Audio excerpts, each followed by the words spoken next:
Հարց ես իրականում մտահոգություններ պիտի ունենանք։ Պարտավոր ենք մտահոգություններ ունենալ, որովհետև մեր վիճակը իրականում լավը չի։ Դեռ խոսենք այն բանից, թե մենք ինչքանով ենք պատրաստ իրադրություններին, եւ այստեղ արդեն խնդիրը գալիս է ոչ միայն ռազմական պատրաստության, որովհետև մեր նկատմամբ կիրառվելու է մի քիչ այլ տեսք տնտեսական խնդիր առաջ գալու, սահմանների հետ փակվելու խնդիր, մենք դրա մասին կխոսենք, հիմա ձեր հարցի սկիզբը, որ դուք տվեցիք, մենք գիտենք, որ փաստորեն Իրանը եւ Իսրայելը սահմաններ իրար չունեն, իրանք իրար չեն, արանքում մեծ տերություններ, Իրաք եւ այլ, ինչն է պատճառը, որ իրենք փորձում են ասենք ավելի շուտ հիմա Եվրոպան էլ է փաստորեն ասում, որ Իսրայելը պետք իրավունք չուներ նման քայլի դիմելու, հարված տալու, առաջի հարված եւ այլ, բայց սա փորձաքննություն է իրականում։ Մենք հիմա տեսնում ենք արաբական խուցը, այսինքն փաստորեն պարսկական ծոցը նավեր են կանգնած, որոնք պաշտպանում են անգլիական եւ ամերիկյան նավեր, որոնք պաշտպանում են հակաօդային սարքերով հարվածները Պարսկաստանի, այսինքն արդեն կարծես թե շատ պարզ է երևում, ով ում կողմն է, ով ում կողմից է խաղը տանում, շատ ակնհայտ արդեն պարզ երևում է, եւ չունենալով սահմաններ, սա փորձ է արվում ստուգելու, այլ որ դուք ասում եք անգամ զարմանում եք, չէ, որ ինչ սարքեր է օգտագործվում, ինչ զենքեր է օգտագործվում, փաստորեն ստացվում այն, որ կատարվում է փորձաքննություն։ Այսինքն նոր զինատեսակների փորձարկում է սա, նոր կամ եղած։ Նոր եղած զինատեսակների պիտի ասել, որտեղ դա գաղտնիք է իրենց պետության, դա ոչ ոք չի կարող իմանալ, ինչպես նաև ես չեմ կարող իմանալ, բայց մի բանը ակնհայտ է։ Երկու կողմերն են այդ իրականացնում։ Ընդհանուր առումով երկու կողմերն էլ պակաս չեն։ Մեկը մյուսի վրա միշտ էլ իրենք դարավոր, եթե նայենք Դավիթի ժամանակահատվածը, եթե գանք անգամ Դարեհ առաջինի ժամանակահատվածը Պարսկաստանի, չէ, ասենք այդ ժամանակահատվածները, եթե վերադառնանք, միևնույնն է, իրենք իրար վրա ատամ են կրճտացնում։ Դա ակնհայտ է, փաստ է, պատմականորեն է դա արդեն քարացած գալիս է։ Բայց այստեղ նոր խաղացողներ են հայտնվել։ Այդ ժամանակահատվածում Միացյալ Նահանգներ, որպեսին այդպիսին պետությունը դեռ ստեղծված չէր, բայց իրենք նույնպես իրանց մեծատիրական մոտեցումները բնականաբար պիտի բային, ես անգամ Վաշինգտոնի, Ջեֆերսոնի հետ կապված պարզ երևում էր, որ իրենք մեծապետական, կայսերական հակումներ ունեին եւ բնական է ուժեղ երկրներին շարքից պիտի հավեին, էլ չեմ ասում մեր տիպի երկրները, որ պիտի միացնել իրենց կարծիքով, անգամ Ժիրինովսկին իր ելույթներում ասում էր, որ Վրաստան, Ադրբեջան, Հայաստան, դրանք գոյություն չեն ունենա ժամանակի մեջ, իհարկե կախված է իրենց կամքից, տվյալ պետությունների կամքից եւ հնարավորություններից։ Հիմա գանք նորից Պարսկաստանի հետ կապված խնդրին։ Պարսկաստանը գիտենք, որ նավթային ռեսուրսների 21%-ը նավթ-հանքեր Պարսկաստանն է։ Բնականաբար հա, յուղոտ կտոր է, այո, Պարսկաստանը շատ յուղոտ կտոր է աշխարհի համար, բնականաբար գերտերությունները պիտի աշխատեն, որ Պարսկաստանը իրենցը լինի։ Ես կազմավորման մեջ խնդիրը բարձրացրեցի, չէ, որ ասենք անգլիական եւ ամերիկյան նավատորմը հակաօդային զենքերով պաշտպանում են, չէ, փաստորեն Իսրայելին։ Իսրայելը ինչի հարվածեց, ինչ նպատակ ուներ, այ եթե մենք մեզ հարց տանք, ուղղակի հարց տանք։ Իրենք հայտարարում են նպատակավորներ, համարից չեք այդ նպատակի հետ։ Որն է օրինակ։ Միջուկային այդ զենքի հետ կապված, ուրանի ակտիվացման։ Վտանգավոր է դառնում տարածաշրջանում եւ աշխարհի համար։ Դրանք հեքիաթներ են, եթե մեկը ունենար ատոմային զենք, կասեի, 9 երկիր արդեն ատոմային տերություն է համարվում աշխարհում։ Եվ հիմա ինչ, հենց 10-րդը կամ 11-րդը կամ 12-րդ հայտնվող երկիրը ատոմային զենք ունեցող, ընդհակառակը, որտեղ կա ատոմային զենք, այնտեղ փաստորեն պատասխանվում է իրարից վախենալով,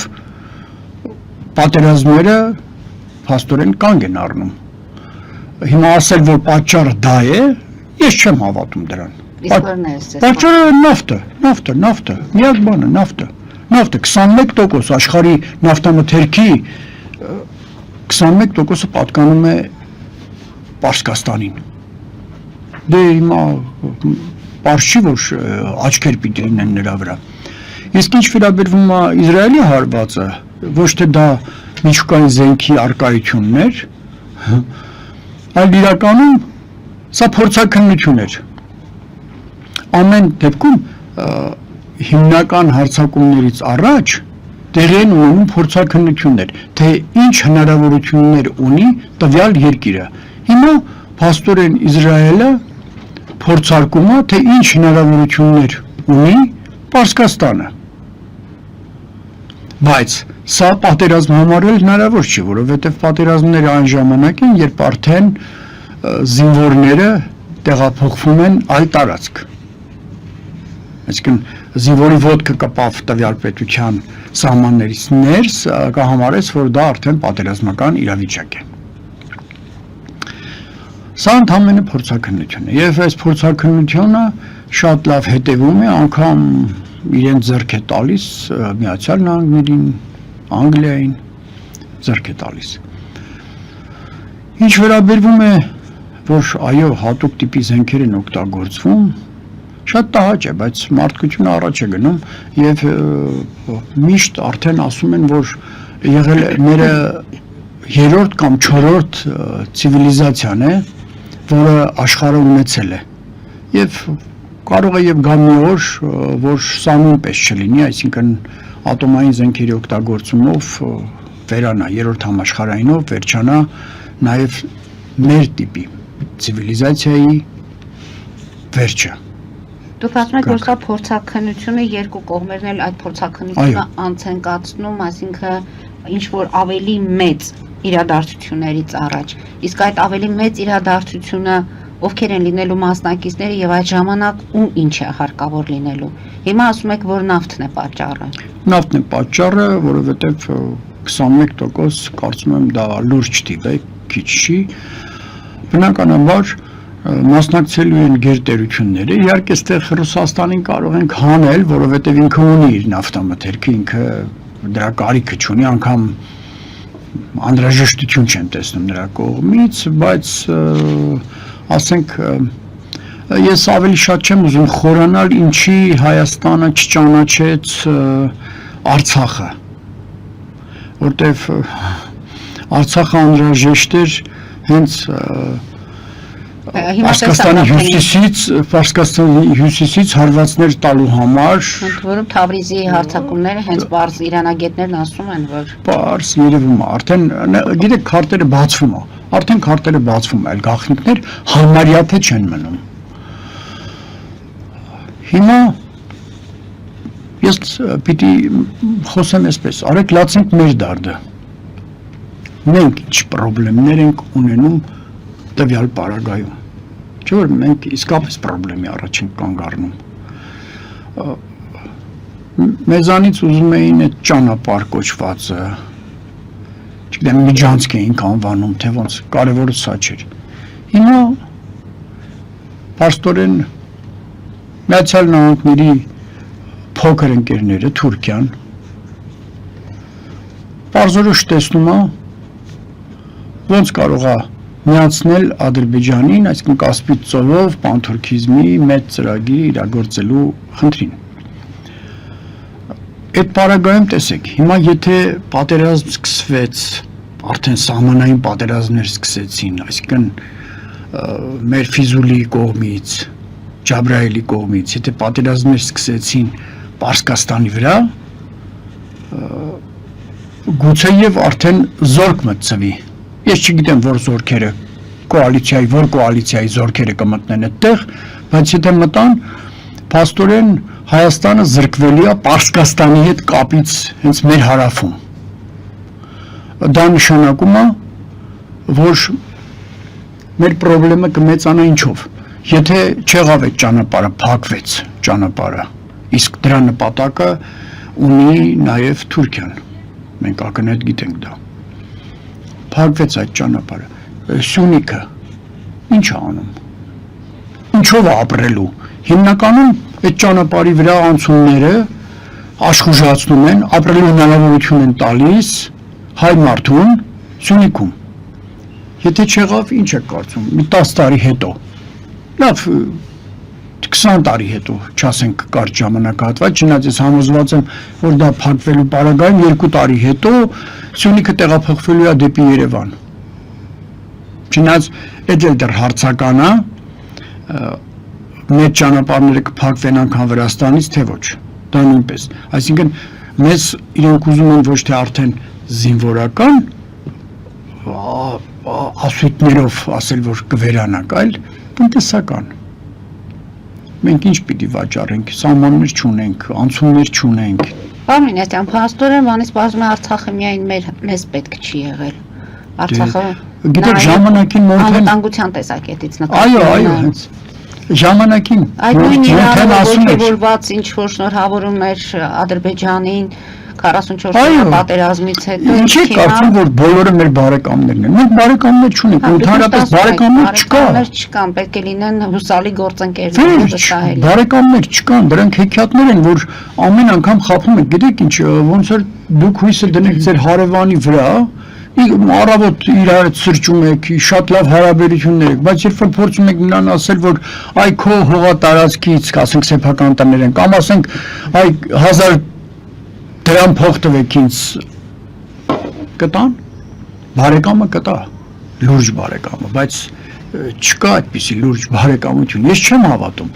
կեղծ է ամեն ինչ, աշխարհում ամեն ինչ կեղծ է, մենք թատրոն ենք խաղում, Շեքսպիրյան խոսքերը, աշխարհը թատրոն է, մենք դերասաններ, մենք իրականում պետությունները նույնպես դերասանություն են անում, հեքիաթ է այս բոլորը, եղունգ ունես, գլուխդ քորիր, կարող ես ուժեղացիր, այ սա արդեն հարցի երկրորդ լուծումն է, եւ ինչի համար ես սկզբից ասացի, որ ոչ միայն մենք կարող ենք տանուլ տալ ռազմարվեստի ոլորտում, այլ տնտեսության, որտեղ նայեք, եթե Սյունիքը ասենք թե ճանապարհ չունեցավ, այդ ճանապարհը ոչ մեկին պետք չի, այլևս հյուսիս-հարավ չկա։ Ինչ անում Սյունիքի քաղաքացին, օրինակ կարող մի հատ պարզ նայենք, վաճառելու տեղ չունի, վաճառվողը չկա, անցնողը չկա, իր մոտ հաց ուտողը չկա, այսինքն չկա հնարավոր։ Արցախի սցենարն եք տեսնում այդտեղ։ Նույն այդ շրջափակումը մարդկանց անճար վիճակը, իշխանությունների կողմից ոչ ճիշտ մոտեցումները, նաև իշխանությունների կողմից բանակի թուլացումը, որտեղ մասնագետների, գիտեք, մենք լավ գլուխ ենք գովում, իրականում մենք լավ գլուխ ենք գովում, բայց արեք նայենք, ես անձամբ արդեն իմ մեջ եկել եմ այն համոզման, որ մենք վախենում ենք, այսինքն մեր իշխանավորը վախենում է ոչ իր ընկերոջը տանել, այսինքն ինքը տանում է իր ընկերոջը, որպեսզի վստահ լինի, որ ինքը պրոբլեմներ որևէ հարցում չի ունենա, տանում են, մասնագետ չի, թե կարևոր չի, ուժեղացումը պետք է Հայաստանին, հայկական բանակին կամ տնտեսությանը, չէ, թող իր մարդը լինի, ով ուզում է լինի, ուզում է ասենք թե կույր լինի, բայց իր մարդը լինի, սա վախկոտության նշաններ է, մենք վախենում ենք ուժեղ մարդկանց տալ են տեղերը, որտեղ իրենք կարող են ավելի լավացնել ու ուժեղացնել մեր երկիրը, այդտեղից էլ սկսում է մեր թուլացումը, այդ վախկոտությունից, որ անընդհատ քոնոնք պիտի լինեն այս ինչ տեղում, գալիս է պրոբլեմները։ Ես օրինակի համար այդ հարցի շուրջ շատ երկար մտածել եմ ու հստակ պարզ, ես մասնակցելու եմ նաև ընտրությունների, հստակ պարզ տեսնում եմ, ով մասնակցելու է ընտրություններին, նրանց պետքա որոշակի անգամ կես տոկոս տեղ տվեց, թող պարլամենտ չանցնի, բայց իրեն որոշակի, ասենք, Պորտֆելներ ունենան։ պորտֆել պարտադիրել չի պորտֆել անգամ։ Եթե մեծ տոկոսա տարել, հա թող պորտֆել ունենա։ Եթե քիչ տոկոսներ ա տարել, բայց ինքը ակտիվ է, ինքը քո ազգի, քո պետության ակտիվ ներկայացուցիչն է։ Եթե նրան 10 միտեղ, թող ինքը ծաղկեցնի այդտեղ։ Հիմա դա կլինի, չգիտեմ, հայրենիք կուսակցություն անունը գտնեք, վերելք գտնեք, դա արդարություն, կարևոր չի։ Մարդկանց այդ ակտիվ կենտրոններին պետքա տեղ տալ, որպեսզի առաջընթացը ապահովի, չպետքա վախենալ նրանցից։ Նրանցից վախեցար արդեն պրոբլեմ է։ Միևնույն է, քո ձեռքում որպես պետություն լծակներ լինելի է։ Դու չես թույլ տալու, որպեսզի նրանք փորձեն կոռուպցիայով զբաղվել, փորձեն, ասենք, միևնույն է, պետությունը քո ձեռքում է։ Հակապետական ինչ-որ որոշումներ կայացնել։ Պետական քայլ անեն, դու ձեռքիդ ունես Համապատասխան լծակներ, վերահսկողություն։ Իհարկե, վերահսկողությունը ամբողջապես քո ձեռքն է, չեմ ասում, որ անգամ խորքային կարող ես մուտք գործել ազգային անվտանգության միջոցով հասկանալ իրենց տրամադրվածությունը պետության նկատմամբ, եթե դա վնասում է պետությանը։ Եվ հեչ կապ չունի, թե ինքը որ թևնա բռնել, արևմտամետ, թե ասենք ռուսամետ, թե մի խոսքով դա էլ կապ չունի։ Դու պիտի որպես երկրի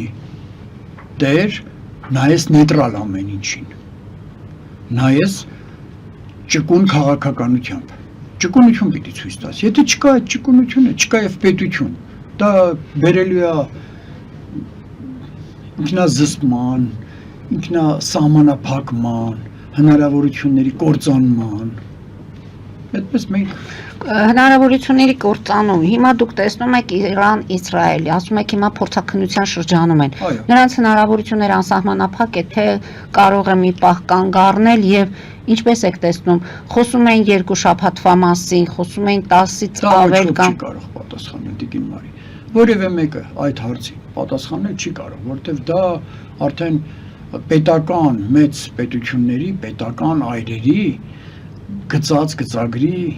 Այսինքն եթե երկու պետությունները որոշեն դադարեցնել այս ամենը եւ նստել բանակցությունների, դա իրենց կամքով չի լինելու։ Նրանց ամեն դեպքում պետք է երրորդ կողմի միջամտությունը, թե Չէ, հեչ պարտադիր չի, հենց երրորդ կողմը այդտեղ կապ չունի, հենց իրենց մասին է խոսքը։ Իրենք պիտի կարողանան դա զսպել, իրենք պիտի կարողանան ցանկանալ, որ դա չլինի, բայց ցանկությունը ուրիշ է։ Կապահանջն է, ինչի համար սկսվում է։ եւ երկու կողմն էլ խոսում Ես են, որ արդեն ասում եմ, վերջ հիմք պետք է է հանդիսանում։ Կարող են խոսալ, ամեն ինչ կարող ես խոսալ, խոսա։ Ասում եմ, ասա էլի։ Ասելով ոչինչ չի լինում, միևնույնն է, քամին փչում է, խոսակցությունը գնում է։ Դրա համար իսկ տեսնում եք, թե որ կողմն է այսօր ավելի առավելություններ ունեցողը։ Որպես զինվորական եմ այդ հարցը։ Դե առավելությունները բնականաբար Իսրայելի կողմն է, որովհետև այսպես թե այնպես մեջքին կանգնած է Անգլիա, մեջքին կանգնած է Միացյալ Նահանգներ եւ վերջին հաշվով ամենաշահագրգռված երկրները դրանք են։ Այդ միությունը պիտի բանանի։ Իսկ ինչ վերաբերվում է Թուրքիային, որը նույնպես համարվում է փաստորեն նատոյական, օրինակ սպասի իր պահին, նրանք շատ խելոք են ու խիտրի։ Հենց ասած աղվեսավ որս են անելու իրենք պահը գտնելով էլի։ Դրա համար մենք հույսներս պետք է դնենք միայն եւ միայն մեր վրա։ Մեր տնտեսության, բանակի, գյուղատնտեսության ուժեղացման, որտեվ արդեն պարզ է դառնում, որ կարող է այդ ճանապարհը նույնպես փակվել մեր համար, այսինքն հյուսիս-հարավը դա հիմք կարող է չհանդիսանալ լավ ապրելու մեր համար։